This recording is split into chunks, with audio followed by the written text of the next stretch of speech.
I mean, is it I'm in space? I'm in space. Oh man, I'm in space. A Marvel studio exec is hoping to bring in the MCU's version of Superman. Nate Moore, VP of Production and Development, recently shared on Deadline's Crew Call podcast that he'd love to see Blue Marvel join the franchise. With phases 4 and 5 focused on building up a new Avengers lineup, introducing heroes like Shang-Chi, America Chavez, Joaquin Torres, and Kate Bishop, the universe is growing fast.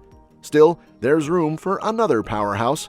Blue Marvel, who's basically Marvel's answer to Superman, is insanely strong and has a deep sense of justice. He's even taken on Doctor Doom. As the MCU heads deeper into its cosmic stories, Blue Marvel feels like a perfect fit for what's coming next, and that's why Nate Moore wants him. Here is his quote. But in a fight, his mask is ripped off and people realize he's black, and John F. Kennedy actually asks him to go back undercover because he's scaring people because he's going to upset the powder keg of the civil rights era. And he's since been reintroduced into Marvel Publishing as a really smart, almost Captain Nemo character. Like he takes great space voyages and he goes on these grand adventures. But he's a great character. But there's so many. I mean, there really are a lot. There's a lot of exciting stuff that's going to come. Blue Marvel, aka Adam Brashear, is basically Marvel's version of Superman. If Superman were a black man living in the 1960s. Before becoming a superhero, Adam was a fullback at Cornell and served in the Korean War as a decorated Marine with 2 silver stars. During his time in the military, he became friends with Connor Sims, who'd later become the villain known as Anti-Man. After the war, Adam led a scientific project to create clean energy by tapping into the negative zone using something called a negative reactor. But things went sideways. The reactor exploded, and both he and Sims were hit with strange radiation. Sims turned into pure energy, while Adam gained superpowers and became a living antimatter reactor. That's when he took on the name Blue Marvel and started fighting crime. Back in 1962, Adam Brashear was awarded the Presidential Medal of Freedom by JFK himself, but that same day took a turn. Once the public found out he was a black man, Kennedy, despite personally supporting him, asked Adam to quietly retire as Blue Marvel. This was during the height of segregation, and the country wasn't ready to accept a black superhero, especially one as powerful as him. Adam had always worn a full-face helmet, but after it got damaged in battle, his identity was exposed, sparking backlash. Even though he stepped down, he went out with a bang. His last mission as Blue Marvel was defeating the herald of an alien invasion. After the fight, he left his Medal of Freedom in the blue area of the moon, where he'd first met Uatu the Watcher. Right after that, the alien armada arrived and he wiped them out too. The US government used that battle as a cover to fake his death. They then assigned S.H.I.E.L.D. agent Marlene Frazier to secretly monitor him under the alias Candace. Over time, the two fell in love, got married, and had 3 kids, Kevin, Max, and Adrian. Adam eventually went on to become a physics professor at the University of Maryland. Even though Adam Brashear officially retired as Blue Marvel, he didn't exactly slow down. Over the years, he kept jumping into action, sometimes flying solo under the alias Doc Brashear, and other times teaming up with his oldest son Kevin once the kid was old enough to handle himself. In one wild 1972 adventure, Adam teamed up with Blade, the vampire hunter, and a dark magician named Kalu to take down a bunch of shape-shifting creatures called the Deathwalkers. Later on, Adam started studying a strange being called the Infonaut, who kept trying to appear on Earth. During one attempt in 1998, Adam and Kevin used a special antimatter-powered rig to stop him.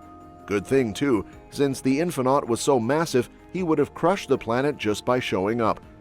Then there's the whole saga with Connor Sims, aka Anti-Man, Adam's old friend turned enemy. Sims, a white man who hated racism so much it drove him into madness, partly because of his connection with Adam, came back powerful enough to beat the Avengers. Iron Man ended up tracking Adam down, and with help from Mr. Fantastic, they hatched a plan. After a brutal showdown on the moon and a tragic fight that led to the death of Adam's wife Candace, Adam finally stopped Anti-Man by draining his antimatter energy high up in the atmosphere, ending the threat for good. After all that, Adam officially came back as a full-time superhero in Age of Heroes number 3. He even chatted with Uatu the Watcher again and helped the Winter Guard deal with the powerful King Hyperion in Uzbekistan. During the 2011 Fear Itself event, Blue Marvel was off exploring the negative zone, something he was actually the first person ever to do, when he came back to find a submarine crashed into Kadesh, his secret underwater base. The US and China were both pointing fingers, and things were heating up fast. Thankfully, Blue Marvel managed to secure his precious antimatter samples before anything worse happened, and the political tension cooled off. Turns out, it wasn't either country's fault. The whole mess was caused by a sea dragon guarding the Serpent's undersea prison. Fast forward to 2013, during the Infinity storyline, Uatu the Watcher dropped by Blue Marvel's undersea fortress, which Adam had upgraded. They chatted about life, family, and how Adam had passed on the chance to join the Avengers. After some deep reflection, Adam suited up and joined the action, flying straight through Shuma Gorath's head, healing Spectrum and helping power her up. After that, Luke Cage officially brought him onto his mighty Avengers team. In 2015's Secret Wars, specifically the Last Days arc, Blue Marvel sided with the mighty Avengers against the Illuminati. He was furious with Reed Richards and Black Panther for not involving other heroes in the crisis, and believed it could have been avoided if everyone had worked together. Later, during the all-new, all-different Marvel phase, Adam joined the Ultimates. One of their first missions? Helping Galactus reach his next evolution into a being that gives life instead of devouring it. While exploring exospace, Adam ran into his old enemy Ant-Man again, and also his son Kevin, who convinced him not to kill Sims. Instead, they brought Ant-Man aboard to try and help him.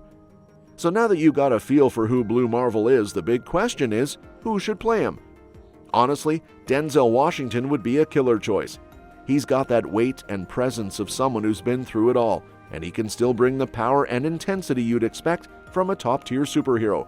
Just watch The Equalizer or The Tragedy of Macbeth. The guy's got range. The only catch? Based on what Denzel said, he might only be up for one Marvel project before calling it quits. So Blue Marvel could end up going to someone else. But here's a cool backup idea that could be a total win for Marvel.